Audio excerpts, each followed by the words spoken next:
Now, we're going to take a look at how Gulf states are reshaping their maritime and defense strategies. Well, Saudi Arabia and the United Arab Emirates are leading the push with new naval capabilities, investing in local shipbuilding, advanced defense technology, and major industrial partnerships.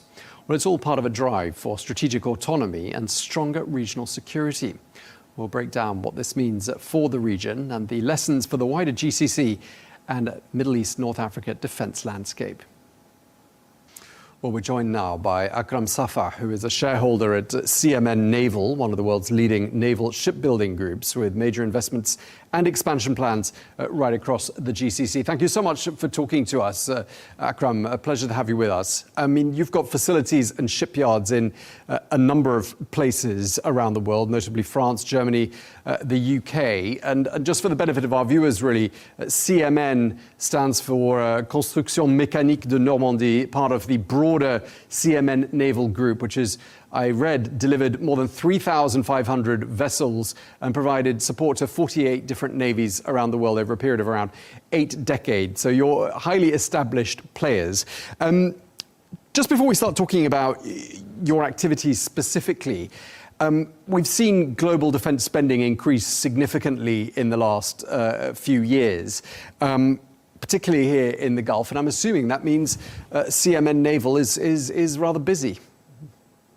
We're very busy, sir. I think if you look at global defense spending today, it has surged dramatically. The last 5 years has seen global defense spending go from roughly $2 trillion to almost $3 trillion today. And 10% of that is now being absorbed only by GCC states. If you look at global GDP and share of global GDP going to defense, it has also gone from 2% to 2.5%. And with pressure from mostly the United States, many countries in Europe are now even going higher towards 3%, and maybe the UK eventually 5%. So these are big tailwinds for the industry, and they're reshaping both defense landscape, channeling unprecedented resources towards modernizing and capability building that navies around the world, including in the Gulf, so badly need. Okay, so when we talk about the GCC and some pretty major investment and expansion plans across the region when it comes to shipbuilding, I mean, which countries are we talking about in particular?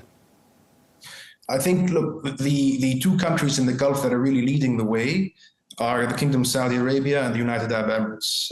I think few regions carry as much maritime significance as the Gulf. It's a crossroads, as we know, of energy, logistics, trade, but 12% of global trade, nearly 30% of world container traffic, and 90% of global goods by volume move through this region. So this makes really the Gulf and the wider region, if you will, the arteries of trade. So it's in everybody's interest to keep them flowing and to avoid, clots in the system. The regional naval capability has gone from a buyer's market to a builder's market. Over the last 15 years, the UAE, mostly through Edge, the consolidated defense tech company, and Sami Industries in Saudi Arabia, have gone to being among the world's largest buyers to significant builders. That means transferring very sellable intellectual property to these host countries, developing it in country, and then not only meeting the domestic demand, but exporting abroad. We've seen that in the United States more than anywhere else so far in the region. On our side, CMN Naval, through our joint venture with Edge, these are not really hypothetical ideas or selling points. I mean, it's happening as we speak.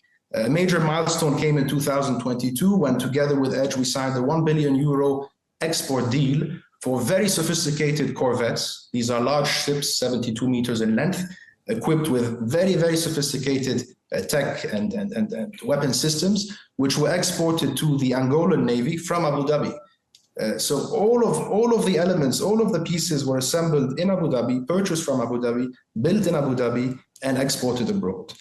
Edge also recently signed with the Kuwaiti Naval Forces, a brotherly country of Kuwait in the Gulf, a $2 billion deal for other ocean patrol vessels and corvettes as well. So these real achievements really demonstrate the UAE's growing ability, not only, again, to meet local demand, but also to export capability and knowledge. Okay, so you've raised a lot of really important points there, and just one takeaway I want to clarify is there's an urge, you're saying, to reduce reliance on foreign military imports and savoir-faire and shipbuilding. Is that basically it? I think to a certain extent. I think we will never be, 100% autonomous or independent. I think no country is, probably minus, the US and China today. Even European major countries, share nodes and share tech. But what I am saying is that more and more we'll be able to at least autonomize, if you will, the main components, so that we are able to build vessels like the ones behind me in country. And I think eventually we'll get there, probably 15 years from today, we'll be able to sovereignize, let's say, probably over 90% of a ship here in Abu Dhabi and also in Saudi Arabia and probably in all the other Gulf countries. Definitely. Right. So, even if a ship is built here in the Gulf, there will be systems that have to come from other countries, obviously, when it comes to radar, missile systems and so on. That's not going to change, is it? It's not going to change, but through strategic acquisitions, we'll bring a lot of that tech here. We will localize it, work on it, adapt it to our own operational needs, and over time that will become domestic tech. A week ago, I witnessed a live demo for an autonomous system, actually by a local company, TII. It's an Abu Dhabi homegrown company. And I promise you, their tech and their capabilities are equal, if not higher, than some European counterparts. I'm talking about unmanned softwares, obstacle avoidance, collision avoidance systems for unmanned high-speed interceptor boats. So these vessels were reaching 50 knots and avoiding obstacles autonomously with a human in the loop, but only observing what was going on, all from Safa in Abu Dhabi. So we're moving at light speed. We have to keep up with the threats which are moving just as quick. What are those threats that you're talking about? Because, there seems to be this push to invest in naval maritime defense in the region. What specific threats are you able to identify? I think it's warfare in general is changing tremendously, drastically, from a conventional theater to unconventional tools. I'm talking about asymmetric warfare. I'm talking about unmanned drones, and I'm talking about the enemies today being able to both order, construct, and build very cheap, cost-effective systems sometimes in their backyard or in their garages, which will fight and go against conventional, expensive, with scale and time innovation, these prices will go down. But that's what we're up against. So we're up against, in certain arenas, $3 or $4 million missile systems going against $20,000 online ordered, garage assembled drones. And in the past, we've seen the latter win. So our job is to give our navies, our customers around the world, the tools to command both conventional and unconventional means, to keep up with the enemies and obviously to win. Traditionally, the United States was the main security partner in this region. And I just wonder whether things are changing. Are partnerships evolving in this region, would you say? I would say the UAE is a beacon of mutual coexistence. And if you look at our trade relations, we had the head of the EU today here, where we'll be signing also a comprehensive economic strategic agreement, a partnership agreement with the EU, but also an FTA. So I think, as a neutral player and as a strategic small country, we are, open for business with the US, with Europe, and with obviously our fraternal countries in the region. Then again, as I said, over time, I think we'll be able to become more and more autonomous and rely less on foreign tech, let's say. All of this seems to mirror and dovetail very neatly with economic diversification goals across the region? I mean, we talk a lot on this channel about Vision 2030 in Saudi Arabia.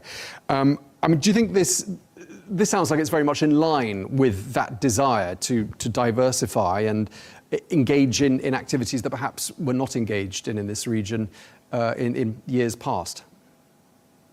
100%. I think every shipyard, every design office that we're trying to bring, for example, here to Abu Dhabi, every research partnership contributes to the UAE's long-term diversification goals, which reinforces our position as a global hub for maritime tech, for advanced manufacturing, for AI. The days where shipbuilding is viewed as a legacy metal bashing industry are over. We're really, at the forefront. If I can give you a little example of what we're doing with AI, we're adopting our own AI assistant, sort of marine GPT, we call it, which helps crews wherever they are in the world, in whatever language they operate in, maintain vessels in real time. We also have an AI-driven predictive maintenance system that keeps fleets mission ready and cost efficient. Because you obviously have the upfront cost to purchase the vessel, and then you have the life cycle cost of the vessel over 30 years, and that's being stretched now, sometimes up to 40, 45 years. So with this AI-enhanced system, we're able to reduce this cost over the life cycle of the vessel by 40%. So that's something that shows you just how much tech and AI is at the forefront of this historically heavy industry, let's say, legacy business.